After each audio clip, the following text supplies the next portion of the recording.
Good morning, ladies and gentlemen. We need to be louder than that side. Just kidding. Just trying to wake you all up first thing in the morning. I have the honor and pleasure to be with a friend as well as colleague and my inspiration and mentor, King Leung, today, and I have the honor and pleasure of actually interviewing him today to talk a bit about tokenization and the exciting things that are happening in Hong Kong. And I can tell you there's a lot of things, but it's better that you hear from him. So, King, thank you for doing this today. And it's exciting to see everybody here. And we're going to have even more things coming on. So, first of all, can you tell us what is Invest Hong Kong? And you head the Hong Kong entity for Invest Hong Kong. Tell us what this body does. And why is it so important for Web3, digital assets, and the whole ecosystem for Hong Kong? Over to you. Yes, it's always nice to chat with a good friend, Angelina. So thanks again for doing this. And also doing this for our good friend, Bowie. Yes. Yes. And Bowie, we're here for you. We support you.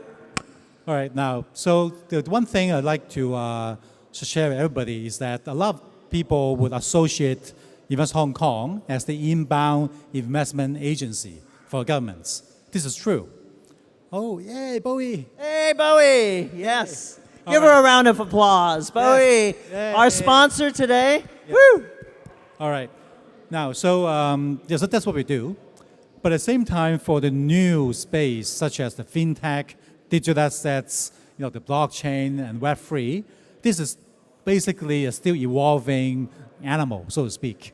So as a result, when the policymakers are super diligent to try to lay out the facilitative measures to promote the industry, they need to be much closer to the ground. Now, the regulators are essentially in the same boats. So, but at the same time, it's hard to imagine, right? The regulator mingling at the Web3 drinks late at nights. I mean, it's hard to imagine. So somebody has to do that work, and that's us.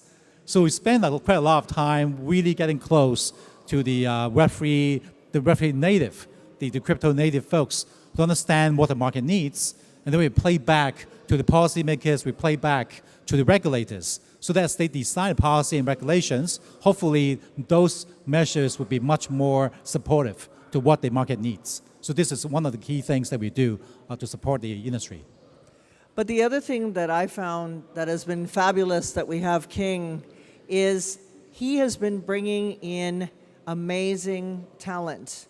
And I don't know if all of you have seen, but Consensus has made the announcement that they are going to be actually having a conference here. And that's thanks to Invest Hong Kong and particularly working side by side with King in terms of trying to attract these huge conferences here. And what we hope, which I think that's what Hong Kong government would like, as well as all of us would like, is to build an ecosystem in Hong Kong for Web3 and to bring more and more international players, which means jobs, which means talented staff coming in and teaching our people about Web3, as well as giving new opportunities for our young to get into Web3 and get jobs. So is that would be a part of the larger blueprint, wouldn't it? Well, I guess a good way to think about it is to almost go back in time. The short history since the announcement of the super supportive policy announced at the Fintech Week in 2022 in Q4. And since then, I think as you recall, back in 2023, which was last year, in April, then there were the Web3 Festival, right? Now, I think that was amazing because a lot of the crypto native, most of them with a Chinese origin, they just congregated at the Web3 Festival. That's fabulous. But at the same time, we also got some feedback from the international community. It's, hey, I went there, but then most of the sessions spoke in Mandarin. So we need something for the international crowd. Okay, we got it. So then we got to work. So then we reach out to a lot of the biggest names. Again, Wow Summit is a great brand, so we love them. And then we also reach out to the other big names too. So the Consensus, the SmartCon, and the Bitcoin conference coming over. So all these international conferences are essentially the platforms for us to also bridge the knowledge platform with the other international crowds. So not just in US, in Europe, and the rest of the world. So that's why we are super proud that all these major brand names in the events world are all deciding to set up in Hong Kong. But yet we are also, how do you say it, also supporting our homegrown Bowie. We're supporting WOW, and it's very, very important that we actually help our own in Hong Kong, and we're getting a combination of both right now around the world, and you're going to see more and more conferences as well as more and more interesting projects for everybody to work on. So let's talk a little bit about tokenization, because the name of our panel is Growing Tokenization and, what is it? Growing Tokenization, Blockchain, Web3 in Hong Kong, Exciting New Developments. On the tokenization front, you're seeing big names.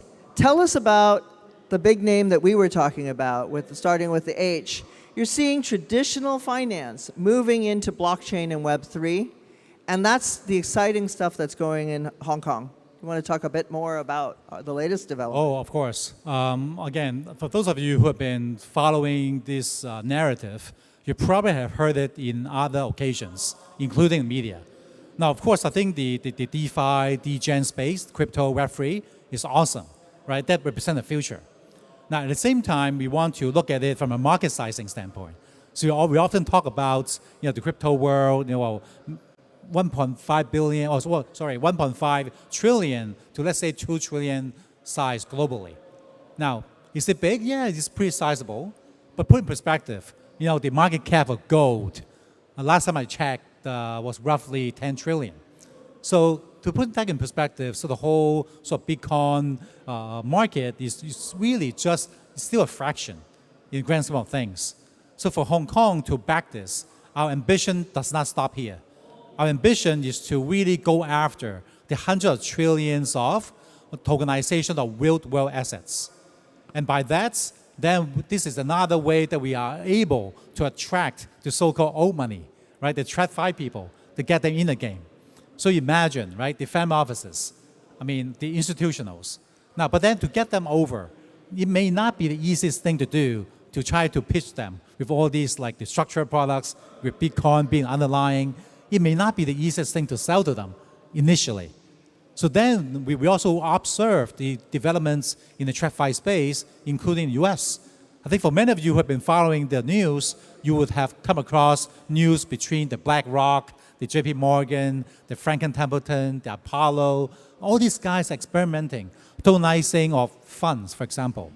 You may ask, well, what's a big deal, right? It is a big deal, because if you look at this study by Bain Consulting, they've been trying to look at the market size of the tokenized LP funds, okay, the relatively less liquid fund, right, the hedge funds, the PE funds, and so on. Just by tokenizing these funds and being able to distribute to the TradFi investors, the fees alone, the fees, not the assets, okay?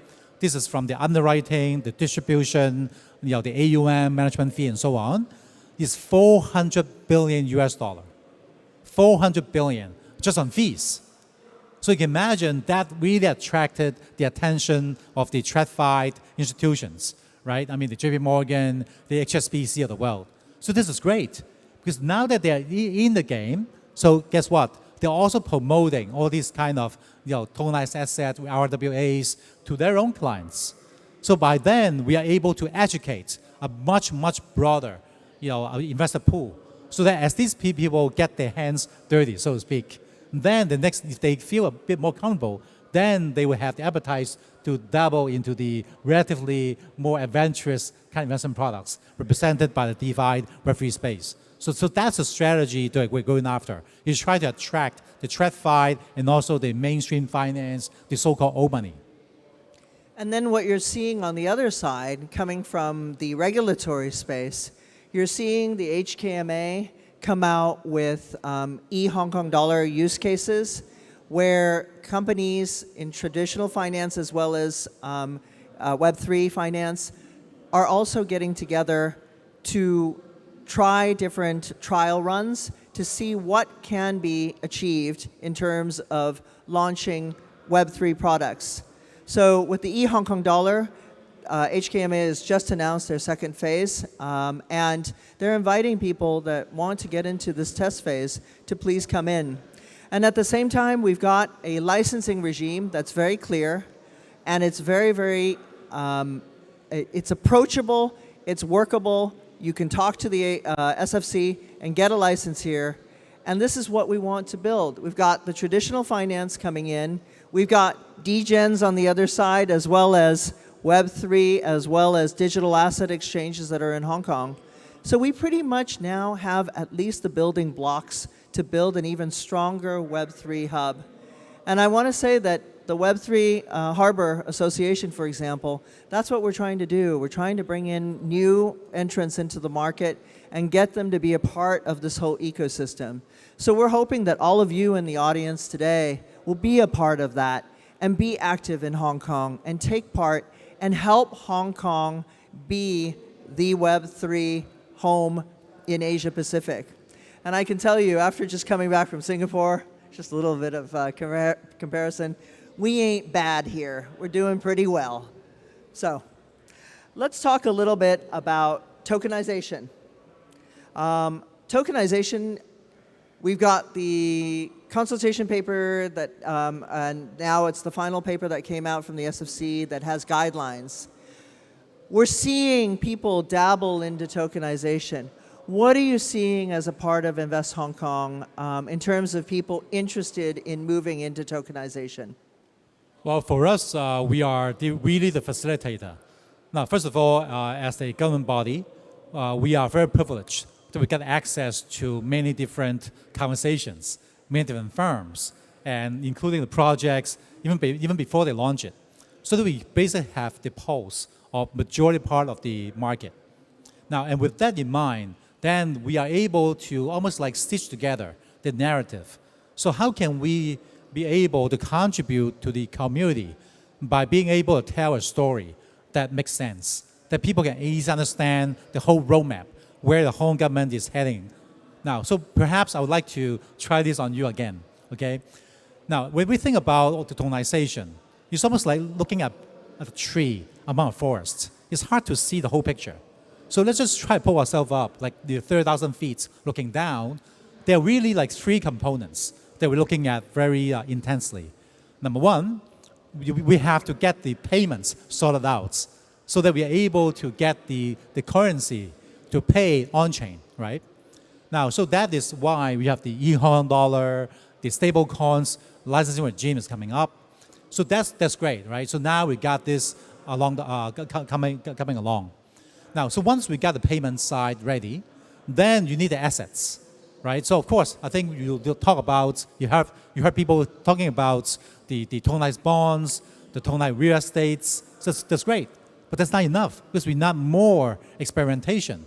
And guess what? I think if you have been following the news, you probably have come across this news about UBS. UBS actually worked with OSL. I think the announcement was back in early February, in which they launched this POC of investment-grade tokenized warrants.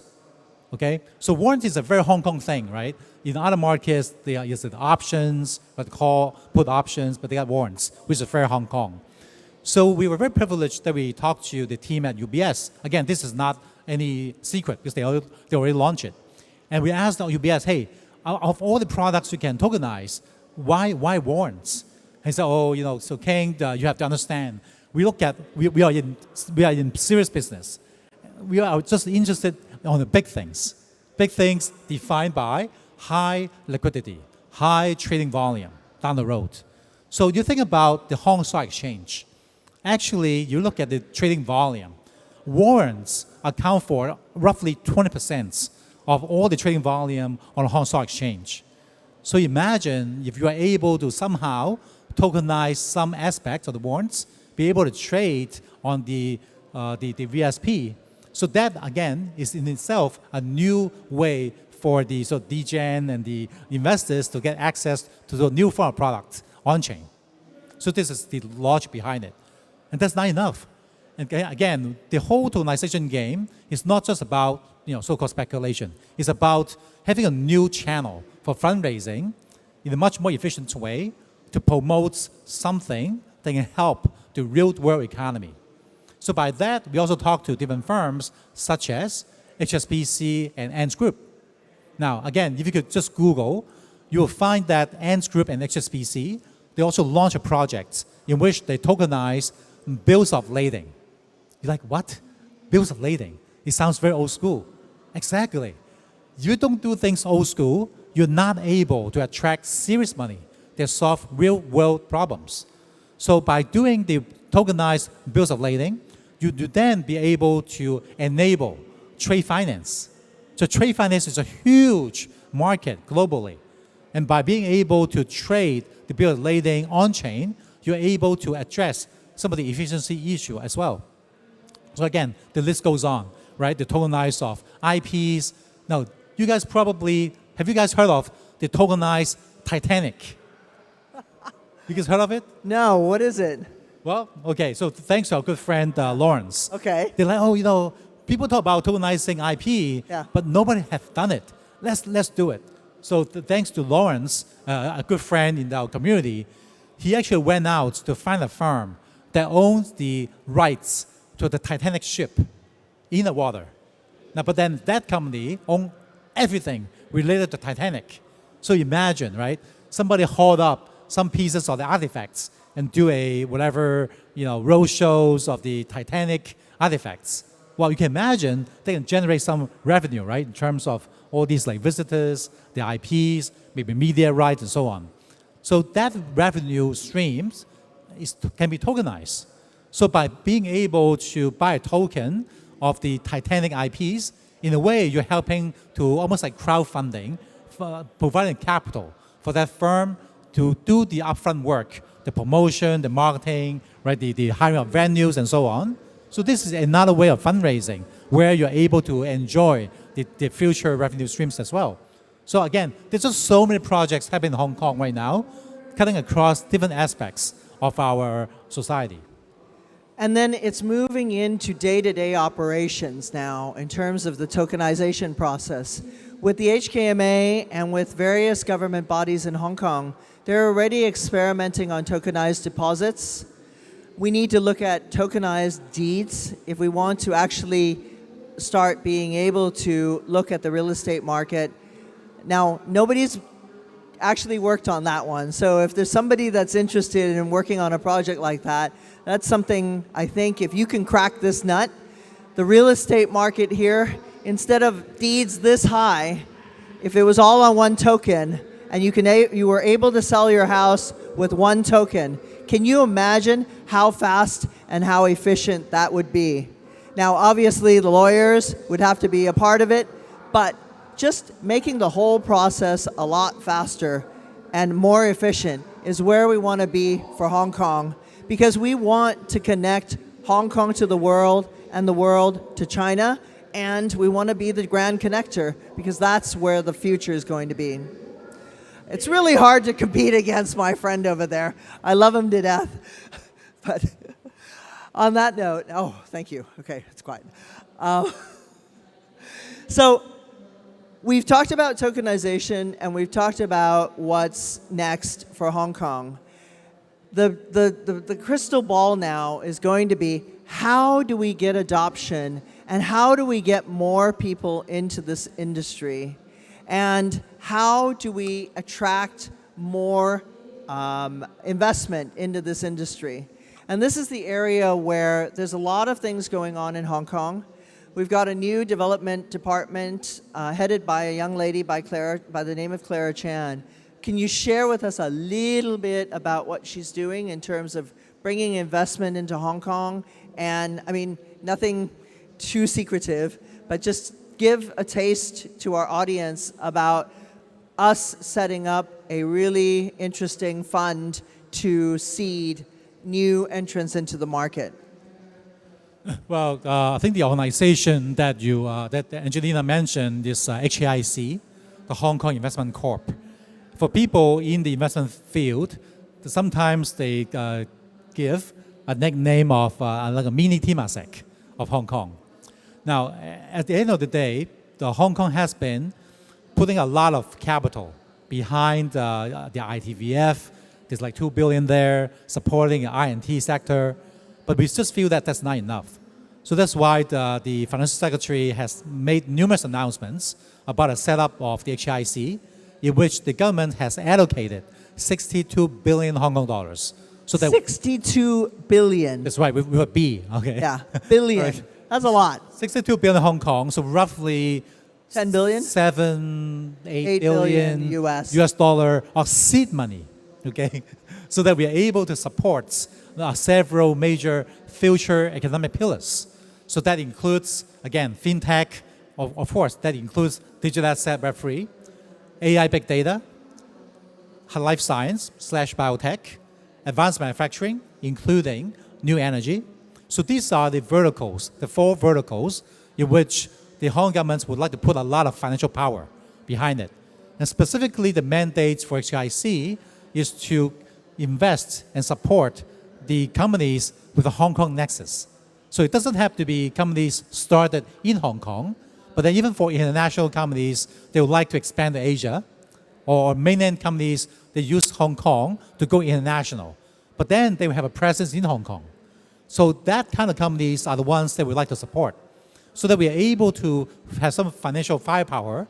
At the same time, if that startup get a check right from the HIC, you can bet they'll attract the attention from a lot of other highly capable VCs as well. So that's the kind of sort of multiplier, the flywheel effects that we envision. So of course, I think the HIC entity is still new. So Clara is still new to the job. She's still sort of putting together the team. But once the team is fully set up and ready, then you're probably going to hear a lot more news about the different GPs that they put some money behind them, the co-investment projects that they're backing. So that's super exciting. So you can see all the building blocks, and King, you've laid it out very well. We've got the funder, we've got the conferences coming in to attract international talent. We've got the international talent already here with conferences such as the WOW Summit, our FinTech Week. Now what we need is we need to develop our young. We need to actually have learnings for the kids to get into financial services and get into fintech and get in and interested into Web3. And this is where all of you who are in Hong Kong or people that have a nexus to Hong Kong really need to help us, help Hong Kong to grow and believe in Hong Kong. Because for the longest time, everybody capped on Hong Kong. And you know what? We have come back with a vengeance. We have conference after conference. Our hotels are filled. We have jobs. We have investment. So we have a really, really bright future. And it's up to us to build that future. We've got all the building blocks now. And that's what we need to do in terms of building Hong Kong for the better. I don't know if you agree with that, but that's what I see. And I have to tell you, Mr. Stephen Roach, you bloody frickin' left Hong Kong, and you had the gall to say that Hong Kong's done? No way. We are back with a vengeance. And screw you. Sorry. Well, I had several conversations the past few days, because this is the week of the financial mega week. So as a result, I was attending this event called One Earth Summit on Monday, that we have invited some of the biggest names, the MD from World Economic Forum, that is the co-organizer of the events. We got senior people from UN, United Nations. We got this professor like Johan Rostrom, who is the most famous climate scientist, who's voted as one of the 50 most influential people by Times Magazine last year. So all these people were in Hong Kong. Oh, Jim Coulter of TPG. So he runs a $240 billion fund that focuses in impact investment. So my point is that we had UBS too. The chairman of UBS right. was here. We had the Milken conference. We had CEOs from around the world that actually flew in to see what was happening in Hong Kong. And that Johan Rockström, he has won the Nobel Prize in the environmental space, basically. It's the same type of award for his work in terms of global warming and identifying a way to actually track all of this. So Hong Kong has attracted the most amazing people. Sorry. Now, so the reason why I mentioned these like green people, right, the sustainability, impact investment people, is because we are also seeing or also actively advocating and promoting the convergence of TradFi, green finance, blockchain, and Web3. You're like, wow, how? Now, so for example, if you have been also following the news, you probably have came across the launching of the tokenized green bonds by the Hong Kong governments. We are the first governments on the planet that issue tokenized green bonds. And you're like, wow, why would you go through trouble doing that? Because there's something called greenwashing. That means people raise money supposedly doing green work, but in the end they did not. So there's a big problem. But being able to track all these activities on the blockchain, then you're able to encourage positive behavior. Now, I don't want to go into a lot of details in the interest of time, but if you think about a lot of the investment circle, you ask people, oh, Mr. VC, where do you see the biggest investment opportunity in the next 5-10 years? Of course, they'll tell you ChatGPT, right, the Gen AI. Yeah, of course. But if you really talk to the serious money, they'll tell you climate change. Climate change, every single, the decarbonization, there are numerous verticals, so to speak. Every single one of them is $1 trillion market. A trillion with a T, not even a B, okay? It's huge. So by being able to tokenize green bonds, now we are talking about merging or connecting or crossing over the tokenized world with the green world. And there's some serious international money. So why would all these big shots find Hong Kong to attend all these green events like One Earth Summits? Because this is a topic that's on the highest agenda of this upper echelon internationally, including the world-class institutions like the WEF, World Economic Forum, the UN. So that's why this is also where we are going to push by conversion the different major trends into one. So that's why we are just super excited about future of tokenization. With Hong Kong as IFC, we have all the ingredients to basically mix all these together to extract the maximum synergy. And you're seeing Hong Kong Stock Exchange actually retool itself to be very, very pro ESG. And this is another very big area that you're going to see in terms of growth and job opportunities in Hong Kong. And I think this is something that's very exciting. So we've got all of the different blocks in place. Now we just need the people to actually push it. And it's all of you who are here that are a part of building a business, that you're here a part of working as a part of a big company.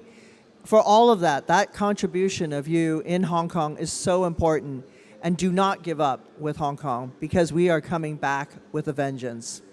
So, can I say? Yeah, please. Well, there's one thing that's come to mind. Again, I've known Angelina for a long time. The Fireside chat is really just a chat that we normally do like in a coffee shop. This is what we normally do, sit there and eat.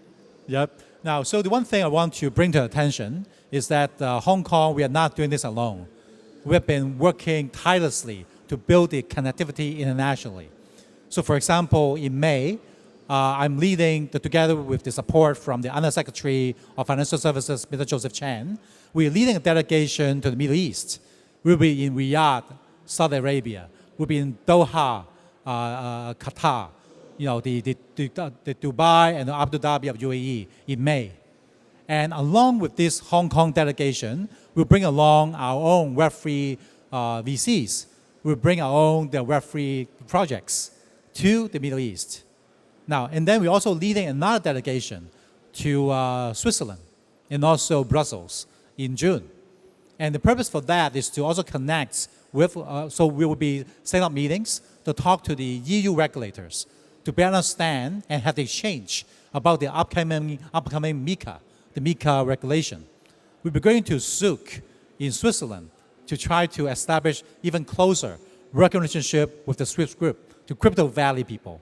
Now, so why are we doing this? It's because we feel that Hong Kong is now being recognized internationally, being one of the most favorable hub in the world in doing Web3. So that we would like to extend this influence. So that imagine someone from other parts of Asia coming to Hong Kong, sell a business in Web3. We want to help them grow too by building bridges in Middle East, right, with Dubai, with Switzerland, with the Liechtenstein. So these are our international partners. They also provide the access to other important markets. They're also very friendly with the Web3 space. So that's the other part of the strategy that we are actively promoting. And I've just come back last year from all of those countries which are developing, and they're looking to us because we have legislation. And SFC actually is one of the first regulatory bodies to have that legislation in place. And VARA and SFC work very closely together, which is the Dubai regulatory agency. So, to end this, I'm being told that time is up. I'd like to give a round of applause to King Leung. And thank you all for being an amazing audience today. Thank you very much, King. Thank you, Bowie, for inviting us. The world is rosy, and we're going to be there, and Hong Kong is back. Thank you. Thank you, Angelina and King. Please remain seated and let's have a photo.